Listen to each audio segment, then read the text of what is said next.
Well, the haters gonna hate, hate, hate, hate, hate, and the fakers gonna fake, fake, fake, fake, fake, baby. I'm just gonna make, making luck, a Dominion podcast. Welcome to Making Luck, a Dominion podcast.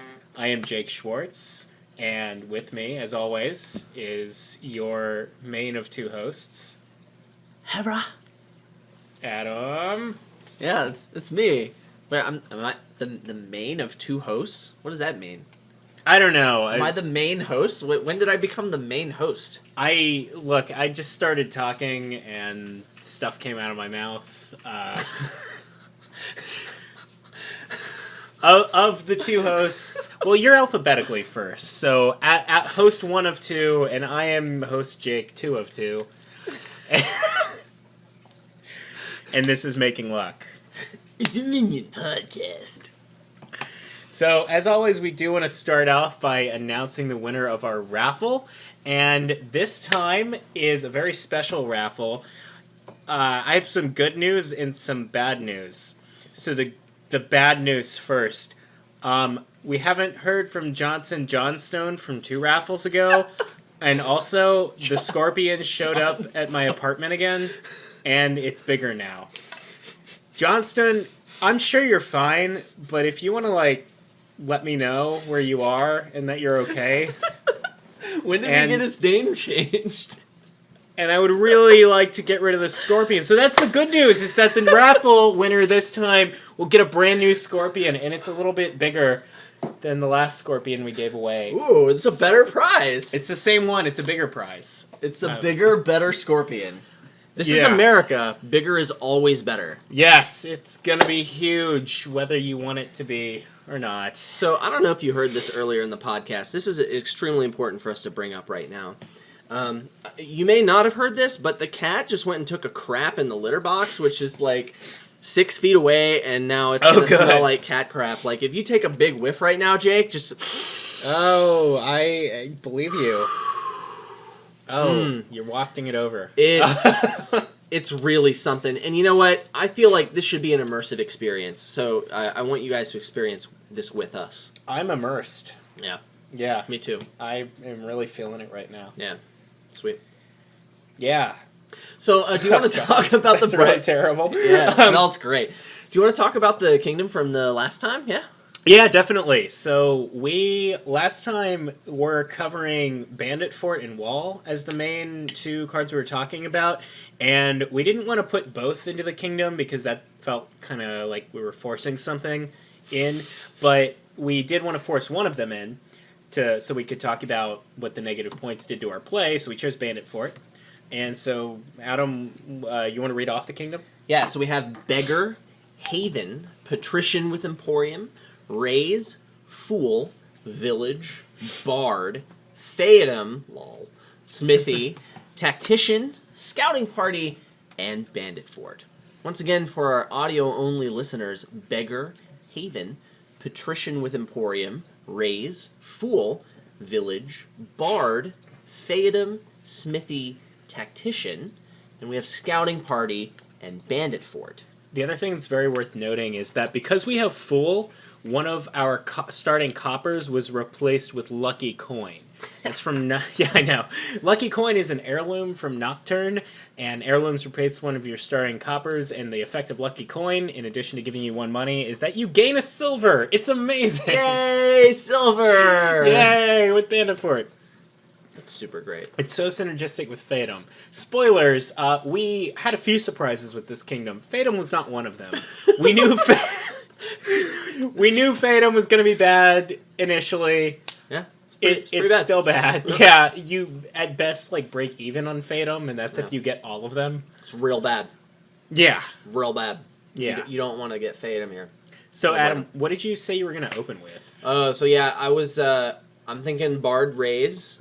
Even on a 5-2, I'm still opening with Bard Raise, and it turns out that no matter what strategy I'm trying here, which we tried several, I'm going to open Bard Raise, because Raise is real good, and Bard is a great card to open with that you want in your deck.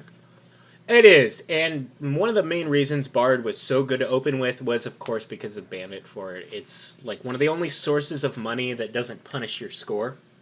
So Yeah, it turns out no matter what you were doing, you were getting bards. I said I was going to open Ray's Smithy almost no matter what. How'd that go? So, there are so few boards in Dominion where you actually are questioning whether or not you want to draw cards. It turns out this was one of them, because even if you enable your smithies with a bunch of village support and draw your whole deck every turn, what are you drawing if you haven't also bought a bunch of bards and then you're choked for terminal space? Because, like, you'd have to buy a bunch of silvers to draw with your smithy, and then you're getting punished too hard for bandit fort points and you lose. So yeah, there's this idea that like you want to play a bunch of villages and a bunch of smithies, and you want to draw a bunch of coppers, right? Because that's like the point of your deck. Some coppers and maybe a bard, and then you can get a province. And I mean that deck isn't reliable. No, because you can't put a tactician in it to increase reliability very very well. But like you really can't. It's not reliable, but like it also doesn't do anything all that fantastic, and it takes a long time to set up. So like this was probably one of the worst of the options that we tried out, and going into it, I kind of thought that was going to be competitive, and it turns out it wasn't really competitive. No. Another thing we tried, or at least that I tried, I don't think you did, but I tried going for Emporiums as a source of VP, so like you can get 10 VP from Emporiums.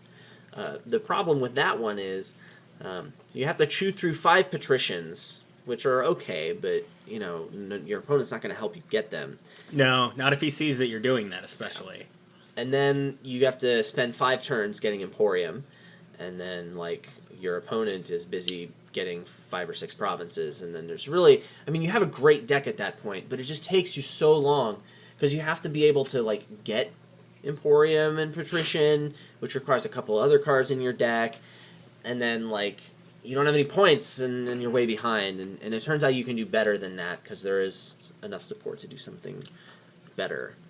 Right, the other problem with the Patrician Emporium is, of course, there's no reliable source of plus buy, and there's no real synergy with the Patrician other than the Emporium. Like, there's no 5 costs you're picking up. Yeah, like it's Emporium, that's it. Yeah, it's Emporium. I mean, you could have a tactician in there. I wouldn't recommend it. Well, if you're going to make use of a tactician, like, you really need to have a lot of bards. Yes. Like, that's... I mean, tactician is great in a money-focused deck, but, like, that's because you're using it to hit 8 when your money density sucks, because you don't have a lot of silvers and golds. So, like, it's good there, but then if you're going to try and play a lot of tacticians to maybe get some use out of that plus buy, then you need bards, or else there's no point to it. And, like, now you've just spent a whole bunch of turns getting bards, and you can just buy provinces directly at that point. Weirdly enough, relying on tactician for your plus buy felt about as reliable, if not less so, than relying on bard digging through the boon pile for your plus buy. That felt more reliable, honestly, because there are, like 2 boons that give you buy? So, one gives you a buy, and then there's the Earth's Gift, which lets you discard a treasure to gain something off, costing up to 4, which is actually better than a buy because you know you actually get some effective money with it, and there's plenty of stuff you want to gain. The Earth's Gift I think is the best boon here. Yeah, definitely. It felt there was a huge disparity in the boon pile between the ones you wanted to get and the ones you didn't want to get. Yeah. What was the worst possible boon that you could get, Adam? Oh man, that's the Mountain's Gift. That's the one that gains you a silver. And I just want to point something out here. So the Earth's Gift is the best one, and the Mountain's Gift is the worst one. And like I was thinking about it thematically, and really just mountains are like pimples of the earth, right? That's true. Yeah. No, I've never thought about it like that, and I'm gonna try never to think about it like that again. I mean, it's changed my life. Really. Hashtag pimples of the earth. Yeah. Hashtag pimples of the earth. You heard it here first, and hopefully you've heard it here last as well. Yeah, so you don't want to get Mountain's Gift. Mountain's Gift is actually usually fine. Like, having a silver just gained for free is usually really good, but it was pretty bad here, especially late game. You know how... and actually... Shout out to one of the people who commented on Adam's blog and mentioned that Mountain's Gift can actually lose you the game here in the last few turns if you get it and you didn't want it. Because, like, you could be on the cusp of ending the game with a positive point lead on your opponent, and then you play a bard for the money, you're like, oh, I gained a silver, now I can't win anymore. That happened to me. It legit, it came true. It happened like just before we started recording this podcast. Yeah, it was great. I also, you know how you go through the whole boon deck? Before This was so good. I played 2 bards on my turn, and I was at the bottom of the boon pile, and I got the Mountains Gift, and I gained a silver, and it's like, okay, that sucks.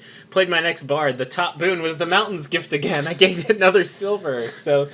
You're having a little trouble with that acne over there, brah? Yeah, Need to get some proactive. Hashtag pimples of the earth.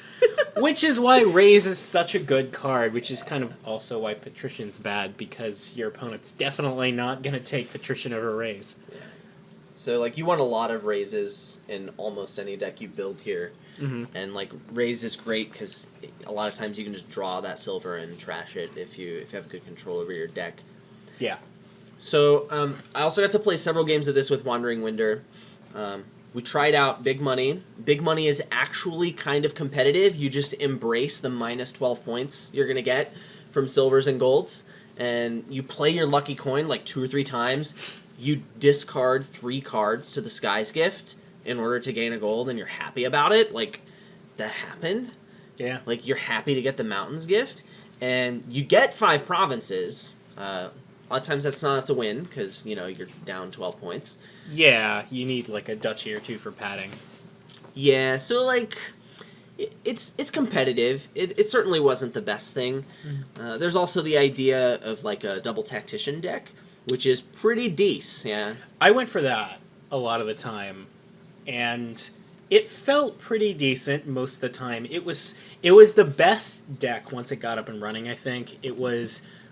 If you got it up and running and your opponent wasn't already crushing you in points, you were just going to win because it's the most reliable way to get a province per turn. You've got the extra buy, so sometimes you can pull off the dream province duchy turn.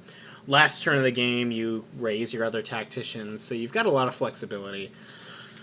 It does take a long time to set up, and you need a lot of bards and a lot of villages. yeah, you know that stuff. You need a lot of stuff. It just takes time, and it actually competes with another kind of deck, which I think we decided was even more dominant slightly, although it was close, over Double Tactician.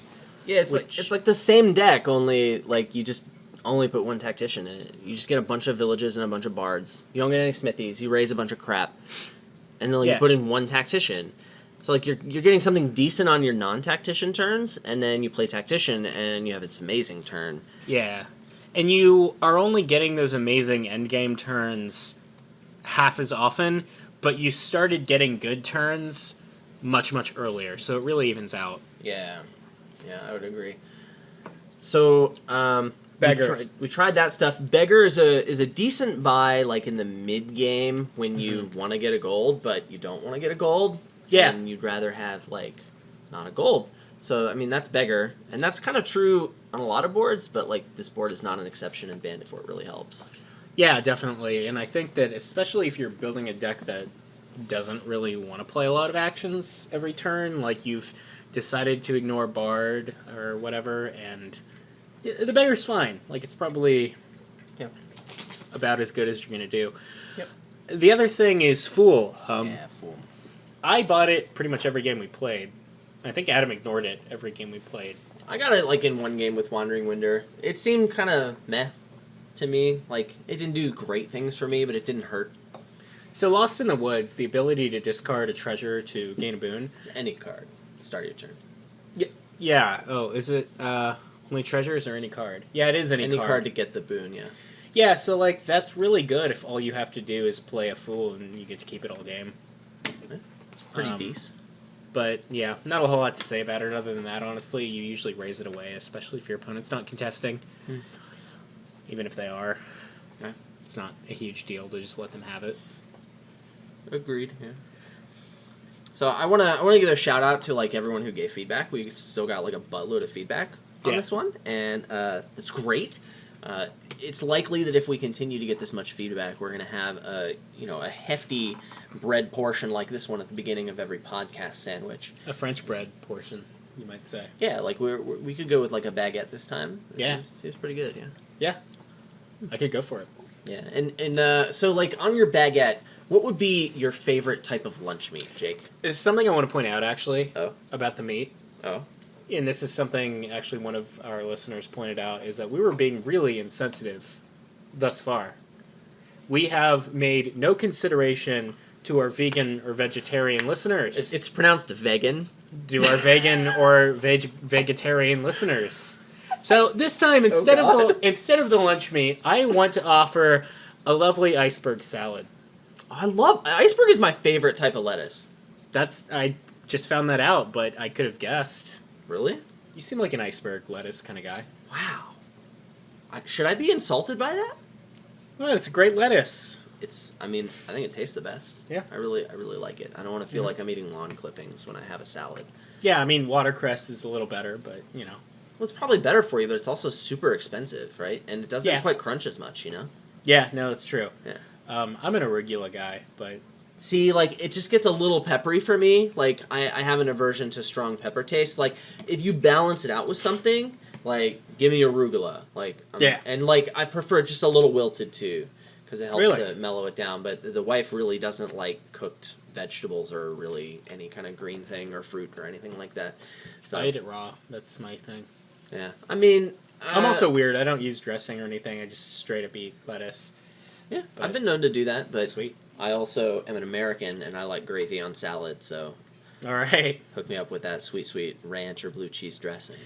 So the takeaway from this to you as listeners is that this time it's lettuce and a lovely assortment of lettuce at that, and that we are listening to your feedback, especially when it comes to dietary offerings in our podcast. Yeah, and like this French bread could be like a Panera when they give you the bread with the salad. Yeah. Like just like cut it in half, toast it, make a little crouton, little butter, and maybe some herbs on there. It would be really great. I feel like we're really developing our palate in terms of the flavor profile that we're achieving. Yeah, I feel like it's developed quite a bit. Yeah.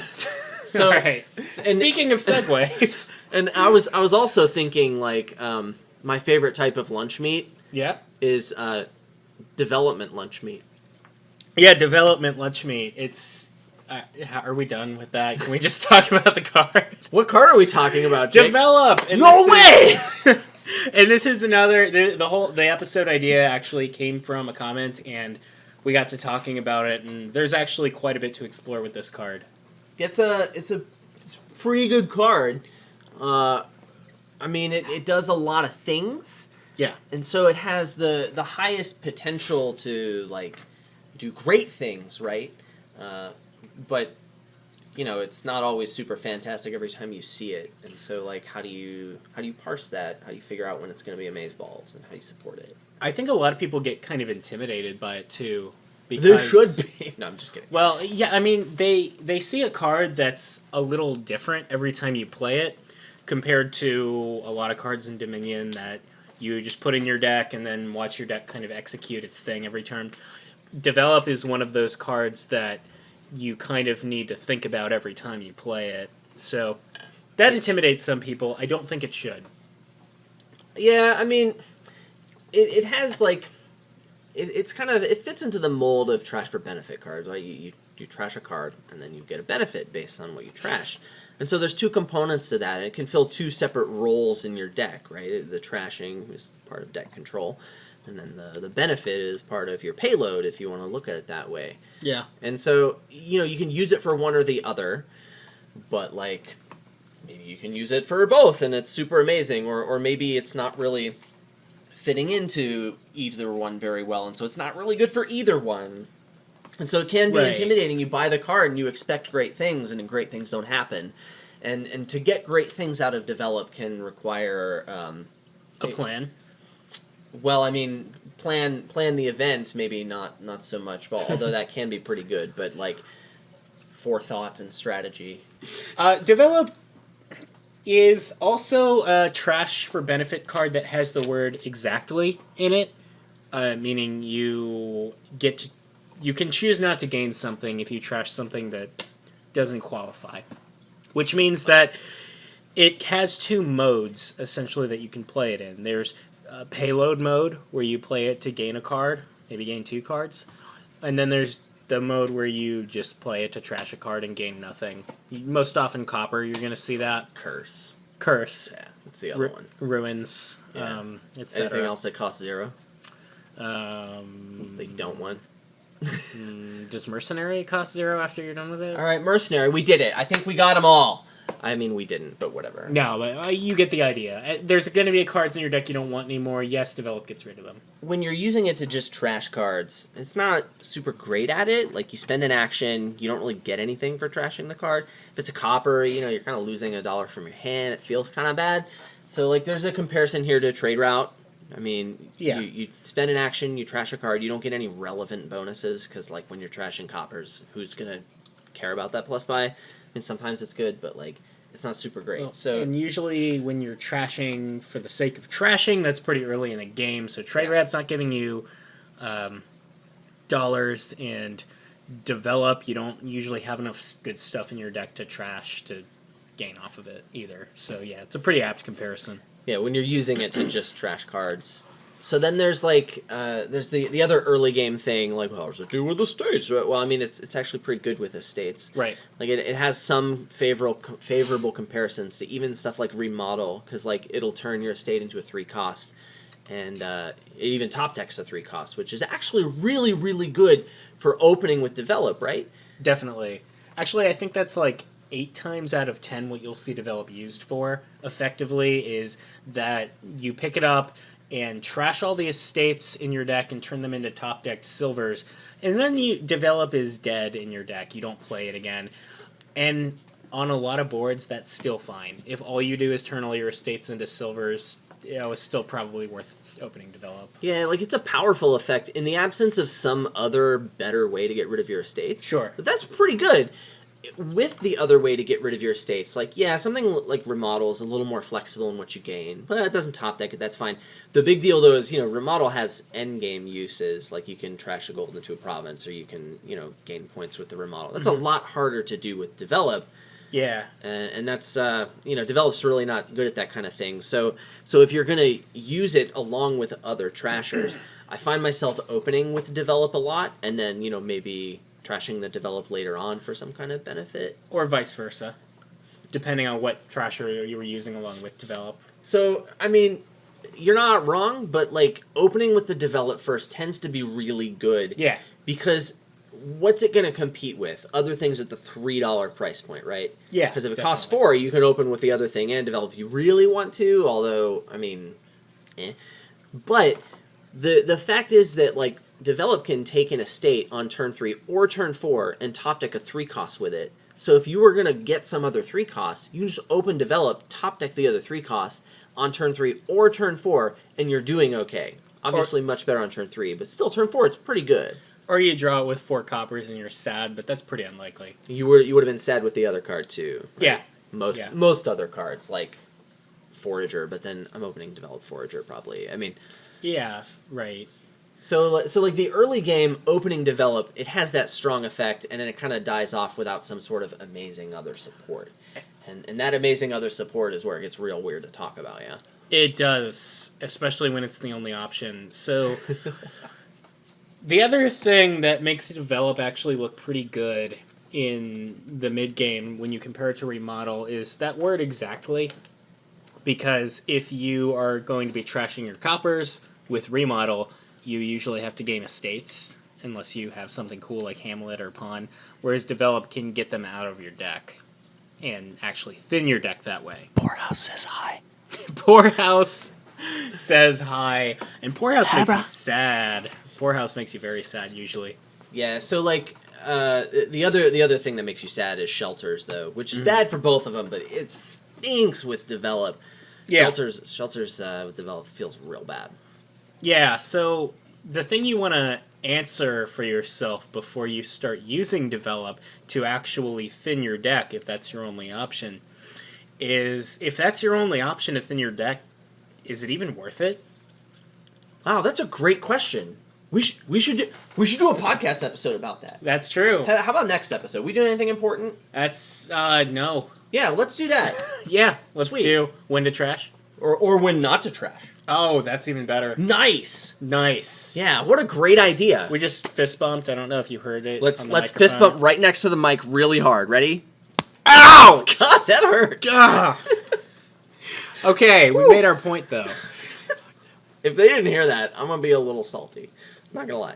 Yeah, no, I think my knuckles are bleeding. Oh, you're wearing a ring. Yeah, we did fist bump with my wedding ring on, but got a little protection. All right. Was I cool because I said protection? Yeah, no, hashtag protection. But so, when you just very briefly and generally, a lot of the time when you're thinking about whether or not it's really important to thin your deck is, do you have a bunch of other cards that you need to line up consistently every turn, and also are you being junked and getting things into your deck that you need to get rid of? And if the answer is the former, you better, if you're going to be using Develop as your means of control and thinning your deck, that deck needs to be really, really good to be worth it. Because it's really tough to trash with Develop. Develop's not a very good trasher if all you're doing is trashing. Yeah, that's true. Like, you give up a lot of deck control, and so you need some kind of payload at the end of that to be really great. I mean, you're probably going to be junking your opponent as well, but Develop's it's not really very good at thinning. It's kind of bottom of the barrel. So, like, if there are other options that are going to get it done faster for you, they're more focused on, like, actually trashing cards from your deck, then, yeah, they're going to do a better job at that than Develop is. And if there aren't any of those options and you're still trying to build that deck, why? Why not just build a big money deck at that point and outpace your opponent who's turning his $5 hand into a $4 hand by playing Develop? I'm just saying. Yeah, I mean, that's a thing that happens a lot of the time. And the other thing you might look at, there's some kind of junker, like something that's giving you ruins or curses, and you think, oh, I need to get a Develop so that I can get those out of my deck, and then you start to ask yourself, would it really be better than just picking up an extra copy of that Cursor or Junker myself?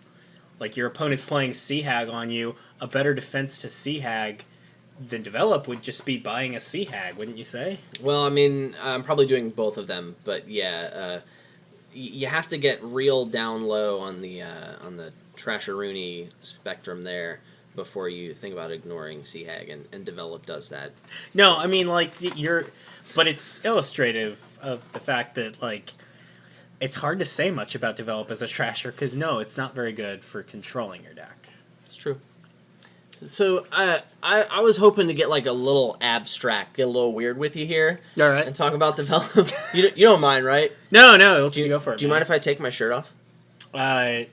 Are you going to keep the hoodie on and take your shirt off somehow? No, I'm just going to take the hoodie off and leave the shirt All right. on. Adam's going topless. Let's do this. Well, less top than before. Anyway, so here's a couple of things about Develop that are a little weird, but I think they help, shines you light on what's going on here. So, Develop trashes a card, and let's say you want to use it as a gainer. So, let's say we get the most value out of Develop as a gainer when we gain expensive stuff. So we trash a gold, it costs 6, and we get a 5 and a 7, and let's say we gain them both. Then we've gotten $12 worth of stuff. We lost 6, so we've profited $6 worth of value in our deck. And we compare that to trashing something cheaper, like a silver. We trash something worth 3, we get a 4 and a 2, it's 6, and we lost 3, so we profited $3 of value. So, like, you trash more expensive things, and you get more value out of Develop's gaining ability, right? Yeah. So this stands to reason that, like, Develop is at its best when you're trashing expensive stuff to it, in terms of being a gainer. Yeah, I can follow that. And of course, like, you have to actually gain 2 cards with it, which can, maybe not always happen. And you kind of have to, like, want both the cards that you gain, which isn't always the case. So, like, yeah, there's a lot that has to go right. But in terms of just sheer value, like, if you're trashing a more expensive card, Develop is going to be a better card for you, right? Does that make sense? No, definitely it does. Of course, that is, as you said, abstract, and your mileage may vary. Yeah. kingdom by kingdom, but develop as a card that varies kingdom by kingdom. So yeah, I'd say Yeah. that that's pretty apt. So here's another thing that's it's a little weird, but I mean I already have my shirt off, so whatever. He really does. Yeah, it's like right here, and I'm actually a little cold now. I was warm before, but now I'm cold. This happens. This is quite the podcast. Yeah, this is fine. We're just two bros Yeah. doing a podcast. Two bros, there's one shirt on between us.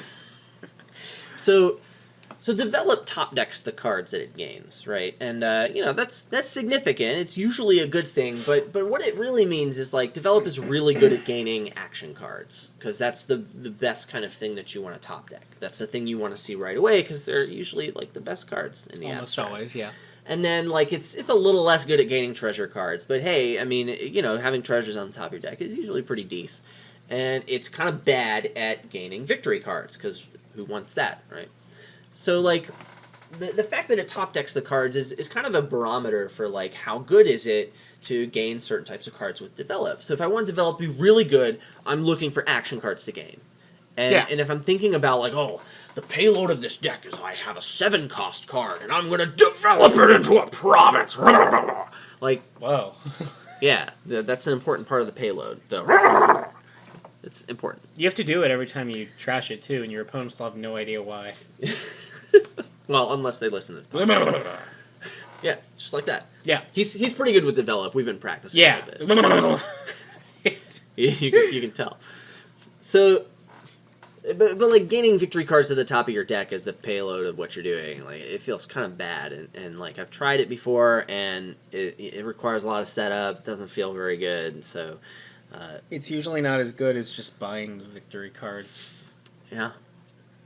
Like, yeah. I mean, sometimes you just have to develop a gold into a duchy, but it feels so bad when you do it, Yeah. It's no bueno. I don't Yeah, like doing it still has the... I mean, a lot of the time that's still better than going toe-for-toe buying provinces back and forth if you can suddenly spike a duchy your opponent didn't expect, especially if you're ending the game. So, Right. yeah. I mean, like Adam said earlier, develop has some, but not as good or as many of the endgame options that remodel has or any other treasure benefit. Yeah, it's kind of the bottom of the barrel when it comes to that, too. Like, you really want to get weird. Yeah. To get develop to be good. So, like, kind of an extension of this top decking thing is, like, the fact that develop gains 2 cards to your deck. And so that's going to be best when you can actually draw and play those cards on the same turn that you play the develop, right? That's true. I mean, gainers get the best when you can draw the thing that you gained. Or, if it's a victory card, if you can put it on your native village mat or whatever. But, like, I'm gaining action cards with my develop. I want to draw those action cards. I want to play those action cards. And that's when it gets really good. And so there's a kind of thing that exists with develop and procession. That's the other big similarity here. Procession, you get to play a thing twice, and then if you could draw it and play the thing that you gain from procession, it gets real good. Develop gets real good when you can do that same kind of thing, when you can draw and play both of those cards. That's when you get those really amazing develop or procession boards. And that's what we really want to be aiming for. Yeah, if you're playing develop. Now, I'd argue that that's true of every gainer in the game. That your goal a lot of the time with them is to be gaining something and having it in your hand that turn. But develop, it's a little easier to set it up because a lot of the time with most gainers, like we take workshop as the canonical one, to set that play up, you need to not only be drawing your deck, but also overdrawing it, or drawing your deck and then having some extra draw cards later to draw things that get put into your deck. Yeah. Develop actually makes it a little easier to gain things and have them in your hand immediately. Again, because they're on top of your deck. This still needs quite a bit of village support, and it still needs quite a bit of draw, but it's slightly easier, and that's worth noting. Yeah, so like the big point there is the village support. If you're gonna be doing stuff like this, it helps a lot to have a lot of villages, like way more than the terminals that you can play. Because if you anticipate developing and gaining terminals to the top of your deck, you can play a village, and then you can play a develop, and then you play another village to draw the terminal, and maybe that is a draw card. Yeah. So you want to build your deck in a much different way, if you're going to be taking advantage of Develop's top decking ability. And Develop Sure. is special in that not only does it gain to the top of your deck so you can do this kind of shenanigans, but also it gains 2 cards, and these 2 cards are very good if you can play it the right way. So that's kind of what sets Develop into this niche of like having the high potential, and Procession shares that space because even though it only gains 1 card, it you get to throne a card, which is broken. So that's also really great. Yeah, and we went through a lot of caveats with Develop sort of at the beginning of this episode, and we'll go through a couple more when we go into things to look for in a Develop game. But you might be thinking, why would I risk it a lot of the time with Develop? Like, in a card that can go so wrong so much of the time, why would I risk trying to make it go right? And that's because when it does go right, it's really fast and high value for a single card play, especially a single 3-cost card play. Like, you're trashing something and gaining 2 cards. Assuming you want all 3 things to happen, that makes Develop an extremely efficient source of stuff happening in your deck. You said it costs 3, and like you probably opened with this card, right? And it already was amazing at trashing those estates for you. So like the opportunity cost is even lower because you probably have this Develop in your deck that you opened with and you already got a whole bunch of value from. Sure. So now you're just trying to look for more shenanigans that you can do with it. Yeah. It's like, how do you find these shenanigans? Shenanigans are great. Shenanigans are great, and there are we want shenanigans all the time. And one of the things that you can look for with shenanigans is look at the cost of everything in the kingdom and look for the distributions and see if there's a natural cost path for Develop. Like, are there, is Develop a versatile enough card here that you can do something with your turn or next turn no matter what you trash? Correct. Yeah, so like these cost patterns, what do they look like? So you kind of want to look for things that Develop can gain in pairs that work well together. So like they cost $2 apart, so like a 3 and a 5 or a 4 and a 6 or something, and then they kind of work well together. So the big one that comes to mind is a 3 and a 5, a village, and a terminal draw. Yeah. So even if you don't draw that, you're seeding your next hand, and it's going to be super great. Yeah, if you see like a village and a patrol or a village and a wharf or something, like that, Develop could be really good at trashing those 4s. Yeah, it's like you don't even have to draw that. It just kind of is a nice reliability thing. Mm-hmm. So that's just one example of the kind of thing. So you want 2 cards that work well together because you've top decked those 2 cards. They're going to be together in some sense. Hashtag together forever. In some sense. Hashtag live, laugh, love. Hashtag in some sense. Hashtag in some sense, yeah. Yeah. And Develop, in addition, you don't necessarily have to see 2 cards in the kingdom that you're like, I want to play those 2 together and they're $2 apart for Develop to be a consideration. Like, sure. I was playing a big money game recently, and big money was the best thing on that board. And we both had a mine in our deck, me and my opponent, because again, it was a big money game, and mine is amazing for that.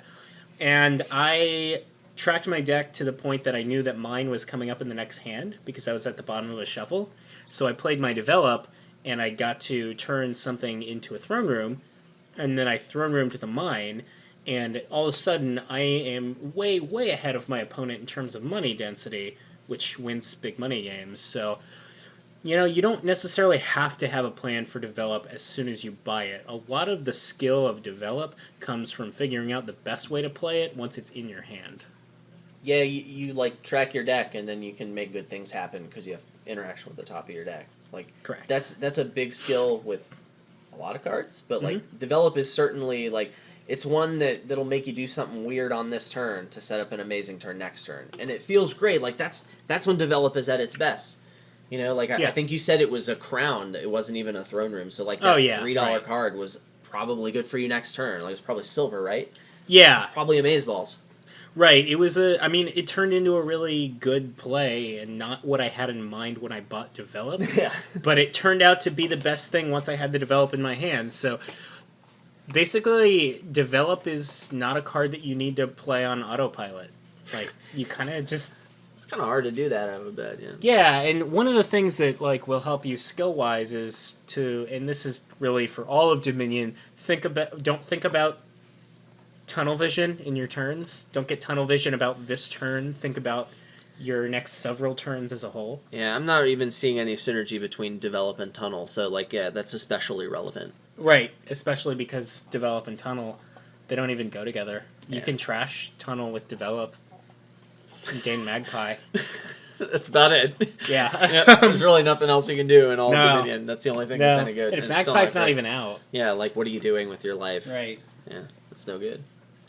So yeah, I talked about pairs of cards that work together. There's another kind of thing that tends to enable develop a lot, and that's at the $2 price point. Yeah. Because like you're gonna trash estates, and then you're gonna have 3 costs, and like you'll always be able to get a develop, and you'll always be able to get a silver. But if there's no non-terminal option, or maybe you don't want 1,000,000 silvers, maybe you just want like 55,000 silvers or something. Yeah. You like to have options to develop 3 costs into good stuff. And having a $2 option that's good for your deck, and by good for your deck I mean non-terminal, because those are the good $2 options that you're glad to add into your deck at any point, especially when you're concerned about terminal space. Hashtag hello Pearl Diver. Yeah. Like any non-terminal $2 card is going to be great, because this gives you the ability to load up on develops. So now you're going to draw develops more often, and if you develop a develop, like it's still really great for you. Yeah. And then you'll be able to feel good about that $3 price point, because you can just get more develops and probably fine. You can gain and play a develop, and then just start gain. You have these gain explosion turns. You just gain all kinds of cards, and having good $2 options, and good meaning non-terminal most of the time, is something that really makes that come alive. So like the 2-4 pair, like having a 2 and a 4 that work well together, is something really great to look for, and that's one of the best things to look for when you're looking for develop synergy. So like I find that 5-3 works a lot. If you can get 2-4 to work a lot, it's really great. Yeah. And then finally, like 5-7 is kind of rare, but when it's there, like it's real great, because you're probably going to be developing. Developing a 7 is kind of marginal, because like you're looking at province and gold most of the time. The 6s, they kind of suck, so it's good to trash them and get a 5-7. Yeah. So you kind of want to feel good about that, because if you're playing develop a lot, you're going to end up with these 6s anyway. It does suck to be putting the province on top of your deck, though, when you develop into it. It does. A lot of times that's kind of an endgame option, I would say. A lot of the 7s, I mean, I'm looking at King's Court, but like a lot of the 7s are cards you want to be playing a lot anyway. So. Well, the other place where develop can kind of shine is on boards where you are not necessarily so much looking at what the cards are doing, but what the cards cost instead. And we got into this a lot with our discussion on rats, but you can kind of look when you're gaining things and playing with the cost of cards in your deck and that sort of weird economy. You can kind of almost look at turning cards into more expensive and less expensive cards as banking value, similar to how coin tokens work. If your economy is based on gaining. Should I take my shirt off again? Yeah. Okay. I'll be right back. All right. You can definitely look at develop as a way to bank the value in your deck in a certain way. Yeah, like don't be afraid to trash a good card, like even a village, if it's gonna make good things happen to you. I mean, obviously Toby's great for this. Like Toby says, "Hey, I'm here for you, bro. You need develop food? I got you, right?" Yes. Toby is the rat from Rats. He's the one in the center. I mean, how could I forget?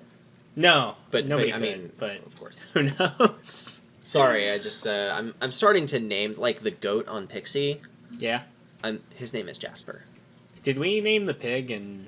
Oh, the pig's name is Sparkles. I didn't get to choose this. Pig. That's pretty common. All right. The pig's name is Sparkles from Enchantress. I'm gonna be thinking about what the names of the 3 guys in Conspirator are. So. I mean, Rats is pretty good. I think probably the best synergy in terms of this kind of thing is Fortress, right? Developing a Fortress gives you a 3 and a 5. Usually that's very good. But also Fortress is a village, which is something that really, really helps develop a lot. Yeah, so I remember there was one time I was play testing a designed kingdom. This was a long time ago. Kingdom was designed. But I found myself with a bunch of actions, and I had King's Court and Develop and Watchtower in my hand. And so I played a King's Court and a Develop. I crashed 3 cards in my hand, and then I gained 6 cards to the top of my deck. And then I played a Watchtower. I drew 6 cards. And those 6 cards contained King's Court Development Watchtower, because I could do that. And so I gained a lot of cards. Oh, wow. It felt pretty good. That's I don't think I won crazy. the game that turn, but I probably could have if I had thought about it more. I think I gained like 50 plus cards that turn. It was pretty amazing. Wow. That was a designed kingdom, but still, it felt amazing. Like, Develop can just do some bonkers stuff. Yeah, I didn't even think about that, but yeah, that particular combo is pretty badass. It was pretty hot, yeah. Yeah, so I have one more thing left on this thing. Develop top decks 2 cards. And there are a couple cards in the game that care about that. I'm looking at Wishing Well, and I'm looking at Herald. yes. So, like, Develop likes draw. Wishing Well is non-terminal draw. You can enable it. So, like, Wishing Well has synergy. It also costs 3, so it's pretty easy to gain with the Develops. So that's a big deal. Herald is it's a village, which Develop likes. It's draw, which Develop likes. And Yeah. you can enable the thing, which Herald likes, but, Develop helps out. So, like, there's big synergy between Develop and Herald, and Develop and Wishing Well. You do need a lot of villages to make this work. So you're probably going to want some village other than Herald in the Herald deck to really make that come alive, but you can probably get your business done without it. Remember, you're only the village idiot if you lose. Well, I mean, you feel kind of like the village idiot when you're building decks like this. Yeah. Because a lot of times you have 4 villages in your deck, and, there's catacombs sitting right there, and you don't have any. Draw a village.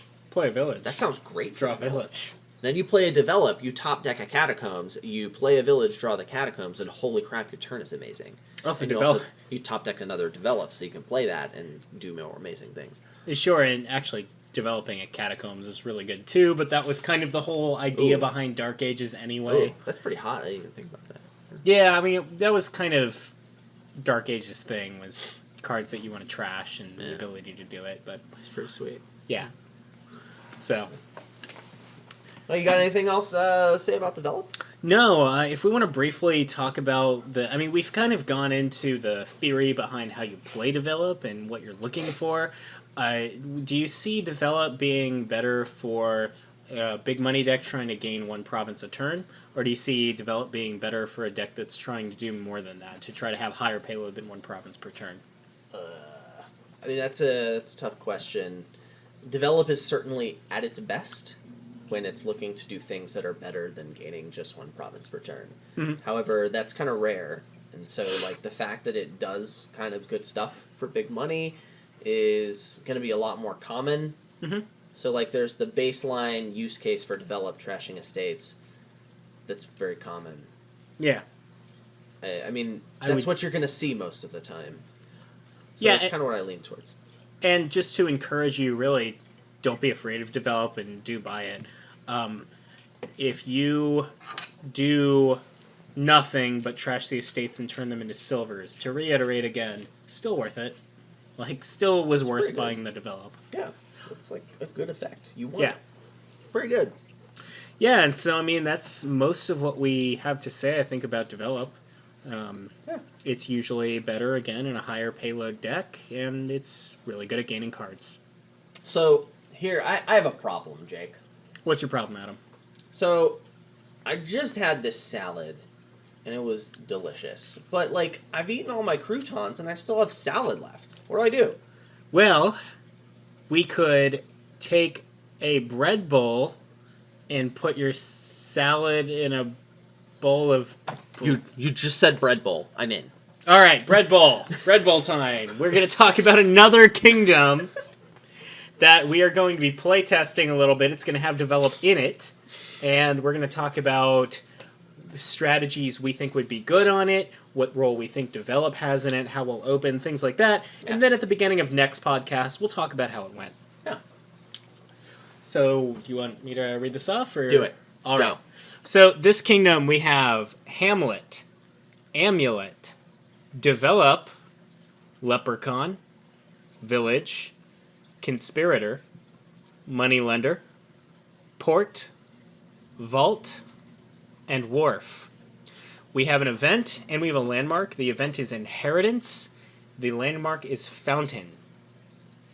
Once more for our audio-only listeners, we have Hamlet, Amulet, Develop, Leprechaun, Village, Conspirator, Moneylender, Port, Vault, Wharf. We also have Inheritance, and we have Fountain. Adam, your initial thoughts? Well, I swear we're not forcing Fountain into all these kingdoms. It's the second Fountain one we've had in a minute. That's fine. Well, Fountain makes kingdoms interesting. It adds another like dynamic level to a lot of kingdoms. I like Fountain. I think it does good stuff for the game. Yeah. I'm also amused at Hamulet. Just thought I feel like I had to say that. So, It's true. He did feel that way. Yeah. So there's 3 villages. You have village, you have port, and you have hammy. So you're not going to be short on actions anywhere. No. The best source of draw here is wharf, and really, I mean, there's vault is the only other thing. So wharf is going to be super important. It also is like your plus buy, which is super great. So like I feel like wharf split is going to be probably a key factor this game. Yeah. Winning the wharf split 6-4 is probably going to be a big deal. Is it going to be a big deal to the point that you prioritize it at the expense of everything else you're doing, though? I think so, because I don't think it's much of an expense. Okay. Because, like, if you hit 5, the best card for your deck is usually going to be wharf anyway. Mm-hmm. And you probably, like, you just want to do that as much as possible. So I think it's going to be a natural thing that happens. Okay. But, like, first player could be big because it could mean you win Wharf Split 6-4. So I think that's going to be decisive in a lot of cases. The other thing that I think is really interesting about this is it's actually, funnily enough, related to, like, how much you want to trash. So, like, there's these two... I swear I didn't design this. This came up randomly. There's Inheritance, which says, hey, maybe you don't want to trash estates. And then there's Fountain that says, hey, maybe you don't want to trash your coppers. But like, and then there's this kingdom that says, hey, here's the tools to trash everything. Yeah, like Moneylender, you feel great because like it's barely any opportunity cost. It's just an action you play. And then there's Develop, which is like, hey, I'm open with me. Let me trash your estates and make your deck way better. And then like, if you thin, then you can shove Conspirators into your deck. And then like you have this deck with Conspirators. It's amazing. So like... It's true. Or you can do the same thing with Leprechaun. You thin, and then all of a sudden, like, you can get Leprechaun, and you can get a Golden Wish really reliably. So, like, you can do all this stuff. And so, like... Oh, and the wishes are going to help you get the wharves, too. They could. The one game I played, which was with your girlfriend... Yeah, us hanging out with your girlfriend yeah. on the way here. Adams hangs out with my girlfriend a lot. It's fine. I mean, we get weird here, okay? We've talked about it. It's fine. Mm-hmm. We have. But by the time I was actually getting wishes, the wharves were gone. So it could be. But, like, Wish is an amazing card. Because, like, I mean, Leprechaun, oh, it's so good. Like, Wish is amazing. Anyway, I'll gush about that some other time. Gaining gold is amazing on a 3-cost card, too. It's pretty good. And where you don't get hexed, it's real nice. Yeah. So like, I'm looking at. Let's say I decide I want to thin because that's the use case for Develop here. You want to get at least rid of the estates. So let's say I want to do that and then maybe deal with Inheritance later tactically if I want. So like, I'm probably opening Develop to get rid of those estates. I can top deck a village if I know that I'm going to need a village next hand. Or if I have the terminal space for it, I can top deck maybe an Amulet or a Leprechaun. Probably not top decking Leprechaun, maybe a Silver if I feel like I need to hit 5, and I can do that next time. So you get a lot of these great options for top decking stuff. Mm-hmm. The other big synergy I see for Develop here is Port, because I'm looking at those cost distributions, and so Port is great for top decking Village Wharf. So that's one of the things we look for. But also, there's Hamlet, which is that non-terminal $2 option. Hamlet Conspirator is great to start your hand with, or like even if you need more villages, you can grab the port. However, there is a secret $2 option. Secret $2 option. If you inherit something that's amazing, then you can just gain the estates, and you can be very happy with that as well. Ooh, especially if you inherit something that wants to line up with something else. Like Conspirator? Like Conspirator. Yeah. So, like, you inherit Conspirator, and you develop a 3-cost, and you gain 2 quote conspirators, and it feels Yeah. amazing because like all you have to do is like play a cantrip at that point, and now you have these 2 activated conspirators that are super amazing. So Yeah, it's real good. Yeah, there's really a lot of great stuff you can do here with develop, and so I would be super tempted. I mean, thinning is winning. You can slam estates with a lot of buys from Wharf. You can even slam coppers with a lot of buys from Wharf later on if you do that. And I think the pace. So like, I think it's tough, and I definitely want to try this deck without thinning. Wharf can do some great stuff with good draws, but Right. I really want to open develop, and I really want to try thinning here. Well, and that's the luxury of having an entire week to play test One Kingdom, is that we can test everything we want to test and really talk with some authority about it. Yep.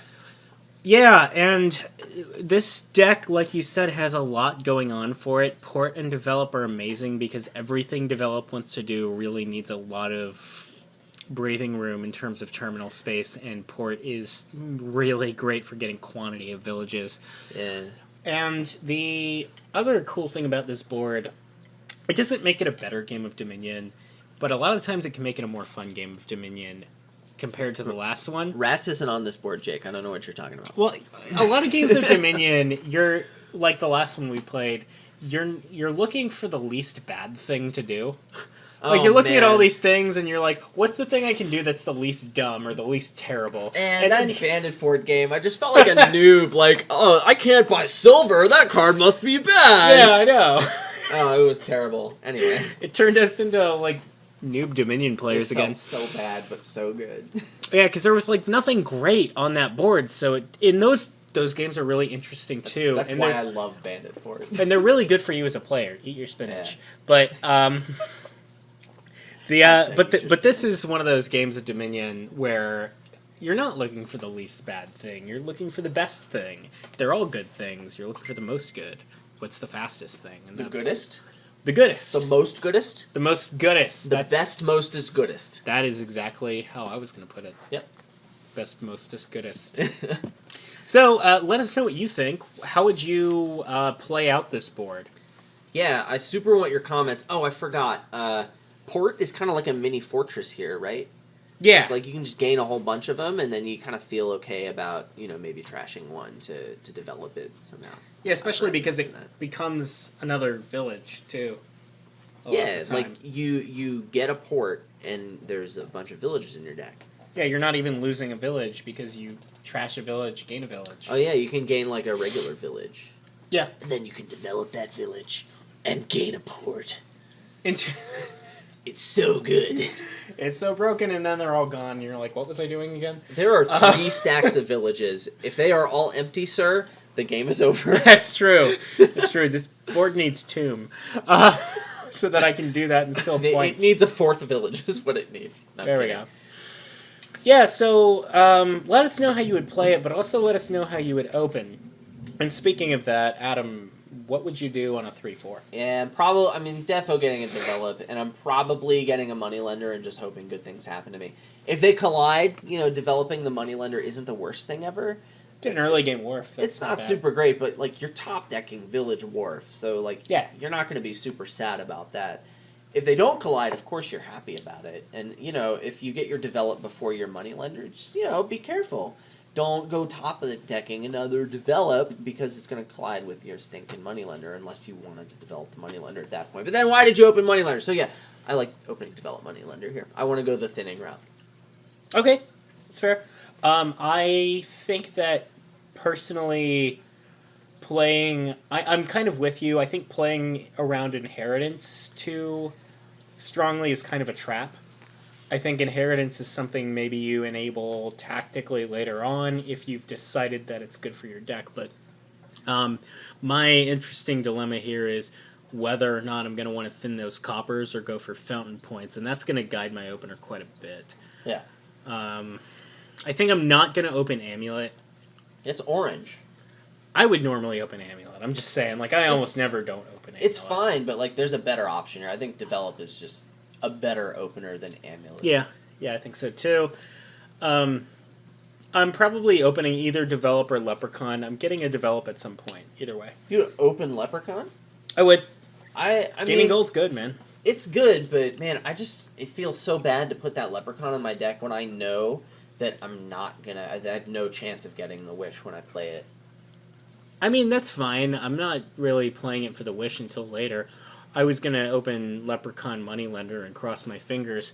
Although Develop does seem safer in that respect, so... I mean, whenever I'm thinking about opening some other 3 costs with Develop, like, I just open the Develop and then realize that I'm probably getting that other 3 costs super fast anyway. So there's very little opportunity cost there. That's true. That's true. Well, it's part of why we really like to play these out, is to see how it all plays out. Yeah, so like, let us know what you think. Give us all the ideas like y'all have before. If you haven't given us feedback, you can do that. It's fun. You don't need our permission, but like you have it. That's true. Yeah, like we love to hear it. Holler on the forums. You can go to adamhorton.com, and then you can go to the blog there in the forums. There's links there. Sign up for the forums, posts. That's a cool thing you can do. You can just comment on the YouTube channel. Send either one of us a message any place. We'll get it. We'll read it. We'll reply. We'll incorporate the feedback. We'll talk about it, and we'll talk about you. Yeah. In a good way. Good way. In a good way, yeah. Totally good way, yeah. By the way, you'll notice we didn't talk about a 5-2. It's because it's obvious what you do with a 5-2 here. I mean, you get Worf and Hammy, but at that point, I might be playing towards an inheritance. I might not get the Develop right away. I might try and inherit something super great. Not to segue too far, but that's why we didn't talk about that, because that's the only thing you can do.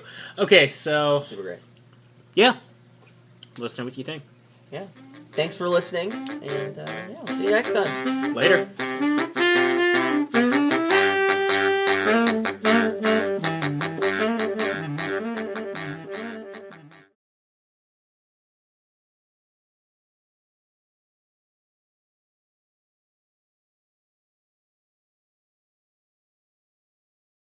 I've got something to share with everyone.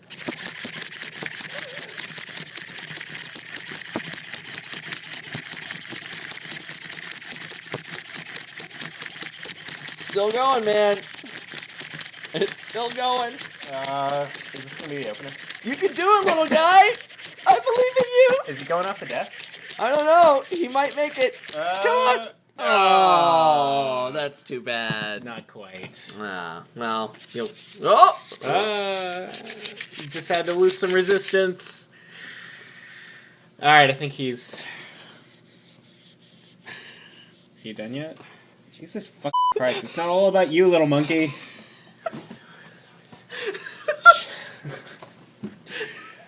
God. Do you want to do the intro this time or me? Have you decided the raffle, everything? Yeah, no. This time I definitely know what the raffle is going to be, and it's kind of been decided by fate, which we'll get into. All right. But welcome to Making Luck, a Dominion podcast.